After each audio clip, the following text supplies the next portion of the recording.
Assalamualaikum warahmatullahi wabarakatuh. Kembali lagi sama aku Lutfia. Seperti yang ada pada judul, kali ini aku mau ngejelasin tentang agensi teori. Langsung kita mulai aja yuk.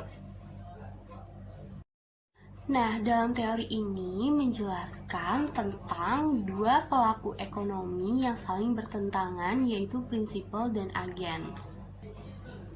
Hubungan keagenan merupakan suatu kontrak di mana satu atau lebih orang atau prinsipal memerintah orang lain, yaitu agen, untuk melakukan suatu jasa atas nama prinsipal serta memberi wewenang kepada agen membuat keputusan yang terbaik bagi prinsipal. Nah, jika prinsipal dan agen memiliki tujuan yang sama, maka agen akan mendukung dan melaksanakan semua yang diperintahkan oleh prinsipal. Pertentangan yang terjadi pada apabila agen tidak menjalankan perintah prinsipal untuk kepentingannya sendiri. Dalam penelitian ini, pemerintah adalah prinsipal, sedangkan perusahaan adalah agen. Pemerintah yang bertindak sebagai prinsipal memerintahkan kepada perusahaan untuk membayar pajak sesuai dengan perundang-undang pajak. Hal yang terjadi adalah perusahaan sebagai agen lebih mengutamakan kepentingannya dalam mengoptimalkan laba perusahaan sehingga meminimalisir beban, termasuk beban pajak, dengan melakukan penghindaran pajak. Nah, Jensen dan Macking pada tahun 1976 menyatakan bahwa hubungan keagenan timbul karena adanya kontrak antara prinsipal dan agen dengan mendelegasikan beberapa wewenang pengambilan keputusan kepada agen. Nah, manajer perusahaan yang berkuasa dalam perusahaan untuk pengambilan keputusan sebagai alat memiliki kepentingan untuk memaksimalkan labanya dengan kebijakan-kebijakan yang dikeluarkan. Karakter manajer perusahaan tentunya mempengaruhi keputusan manajer untuk memutuskan kebijakannya untuk meminimalkan beban, termasuk beban pajak, untuk mempertimbangkan berbagai macam hal seperti sales growth atau leverage. Nah, sales growth yang semakin meningkat tentunya menggambarkan laba yang semakin meningkat pula, sehingga manajer akan berpikir untuk memaksimalkan labanya dengan cara apapun.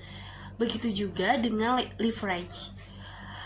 Kebijakan leverage yang digunakan oleh para manajer untuk memperoleh pendanaan dari eksternal demi kelangsungan operasional akan meningkatkan bunga namun memperkecil beban pajak, karena semakin besar perlindungan pajak. Kedua, hal tersebut menjadi pertimbangan manajer dalam memutuskan kebijakan untuk memaksimalkan labanya. Karena unit analisis dalam teori keagenan ini adalah kontrak yang melandasi hubungan antara prinsipal dan agen. Maka fokus dari teori ini adalah pada penentuan kontrak yang paling efisien, yang menghindari hubungan antara prinsipal dan agen untuk memotivasi agen, dan maka prinsipal merancang suatu kontrak agar dapat mengakomodasi kepentingan pihak-pihak yang terlibat dalam kontrak keagenan. Nah, di sini ada dua faktor kontrak yang efisien. Yang pertama itu agen dan prinsipal memiliki informasi yang simetris. Artinya, baik agen maupun majikan memiliki kualitas dan jumlah informasi yang sama, sehingga tidak terdapat informasi tersembunyi yang dapat digunakan untuk keuntungan dirinya sendiri. Dan resiko yang dipikul oleh agen berkaitan dengan imbal jasanya adalah kecil, yang berarti agen mempunyai kepastian yang tinggi mengenai imbalan yang diterimanya. Nah, pada kenyataannya informasi simetris itu tidak pernah terjadi, karena manajer berada di dalam perusahaan. Sehingga manajer mempunyai banyak informasi mengenai perusahaan, sedangkan prinsipal sangat jarang atau bahkan tidak pernah datang ke perusahaan, sehingga informasi yang diperoleh itu sangatlah sedikit. Nah, hal ini yang menyebabkan kontrak efisien tidak pernah terlaksana, sehingga hubungan agen dan prinsipal selalu dilandasi oleh asimetri informasi. Agen sebagai pengendali perusahaan pastinya memiliki informasi yang lebih baik dan lebih banyak dibandingkan dengan prinsipal. Di samping itu, karena verifikasi sangat sulit dilakukan, maka tindakan agen pun sangat sulit untuk diamati. Dengan demikian, membuka peluang agen untuk memaksimalkan kepentingan sendiri dengan melakukan tindakan yang tidak semestinya atau sering disebut dengan dysfunctional behavior, di mana tindakan ini dapat merugikan prinsipal, baik memanfaatkan aset perusahaan untuk kepentingan pribadi maupun perekayasaan kinerja perusahaan. Nah, baik prinsipal maupun agen diasumsikan mementingkan diri sendiri, yaitu untuk memaksimumkan utilitas subjektif mereka, tetapi juga menyadari kepentingan umum mereka. Efeknya, perusahaan dipandang sebagai sebuah tim yang terdiri dari individu-individu yang anggotanya bertindak demi kepentingan sendiri, tetapi menyadari bahwa nasib mereka tergantung sampai tingkat ketentuan. Tingkat tertentunya pada kemampuan tim untuk bertahan dalam kompetisinya dengan tim lain. Agen berusaha memaksimumkan fee kontraktual yang diterima tergantung pada tingkat upaya yang diperlukan prinsipal. Berusaha untuk memaksimumkan returns dan penggunaan sumber dayanya tergantung pada fee yang dibayarkan kepada agen. Masalah keagenan atau agency problem muncul ketika prinsipal kesulitan untuk memastikan bahwa agen bertindak untuk memaksimalkan kesejahteraan prinsipal. Manajemen bersikap tidak membedakan terhadap resiko, sedangkan pemilik menghindari resiko. Tetapi manajemen dan bukan pemilik yang menanggung resiko dengan bayaran tertentu.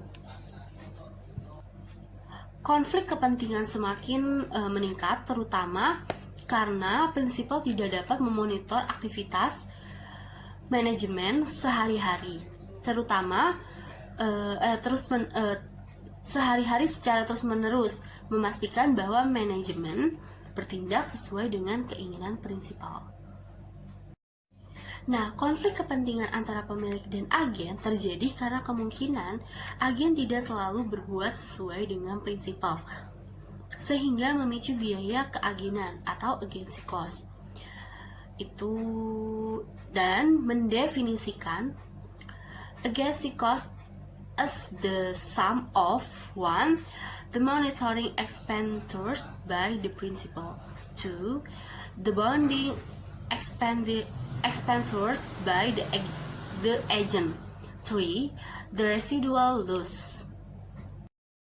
Nah, biaya keagenan didefinisikan sebagai jumlah dari biaya yang dikeluarkan prinsipal untuk melakukan pengawasan terhadap agen. Hampir mustahil bagi perusahaan untuk memiliki zero agency cost dalam rangka menjamin manajer akan mengambil keputusan yang optimal dari pandangan shareholder karena adanya perbedaan kepentingan yang besar di antara mereka. Jensen dan Mackling tahun 1976 membagi biaya keagenan ini menjadi monitoring cost, bonding cost, dan residual loss. Nah, monitoring cost adalah biaya yang timbul dan ditanggung oleh prinsipal untuk memonitor perilaku agen, yaitu untuk mengukur, mengamati, mengontrol perilaku perilaku agen. Sedangkan bounding cost merupakan biaya yang ditanggung oleh agen untuk menetapkan dan mematuhi mekanisme yang menjamin bahwa agen akan bertindak untuk kepentingan prinsipal. Selanjutnya itu ada residual loss, merupakan pengorbanan yang berupa berkurangnya kemakmuran prinsipal sebagai akibat dari perbedaan keputusan agen dan keputusan prinsipal. Scott pada tahun 2000 menyatakan bahwa inti dari agensi teori atau teori keagenan adalah pendesain kontrak yang tepat untuk menyelaraskan kepentingan prinsipal dan agen dalam hal terjadi konflik kepentingan. Aplikasi agensi teori dapat terwujud dalam kontrak kerja yang akan mengatur proporsi hak dan kewajiban masing-masing pihak dengan tetap memperhitungkan kemanfaatan secara keseluruhan. Nah, kontrak kerja sendiri itu merupakan seperangkat aturan yang mengatur mengenai mekanisme bagi hasil, baik yang berupa keuntungan, retur, maupun resiko-resiko yang disetujui oleh prinsipal dan agen. Kontrak kerja akan menjadi optimal bila kontrak dapat fairness, yaitu mampu menyeimbangkan antara prinsipal dan agen yang secara sistematis memperlihatkan pelaksanaan kewajiban yang optimal oleh agen dan pemberian insentif atau imbalan khusus yang memutuskan dari prinsipal ke agen.